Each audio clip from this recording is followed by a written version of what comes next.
So now let's talk about LearnSmart from the instructor's point of view. First, how you as the instructor can tailor the modules to fit the way you teach the material. When you create the LearnSmart assignments, you'll first choose the chapter. And here's where you can decide what the system will cover.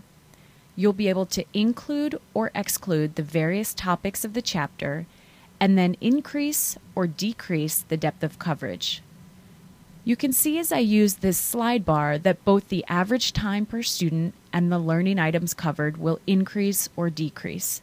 So if I want my students to spend an average of 40 minutes studying these learning items, I will adjust as necessary.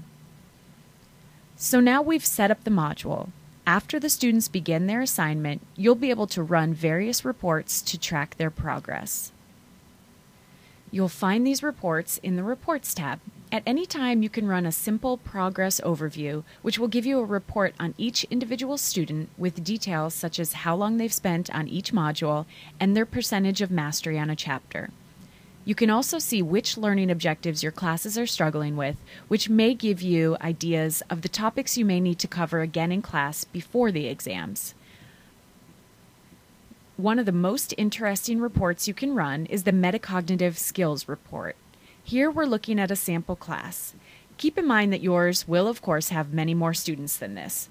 But this report breaks down how often each student has the correct answer and is aware they know the answer, correct and unaware, how often they're incorrect and aware, and how often they're incorrect and unaware. So let's look at a particular student.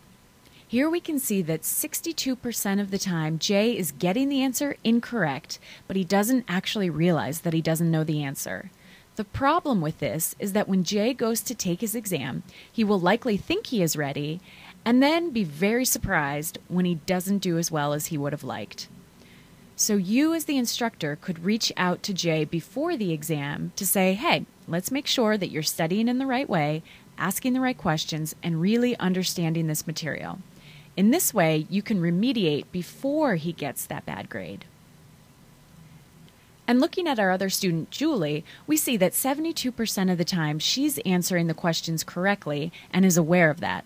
As an instructor, you're probably not going to have to be quite as worried about her doing poorly because not only is she correct, she knows that she's answering correctly. So this is meant to be a way that you can keep track of how your students are doing with the material they're studying outside of the classroom.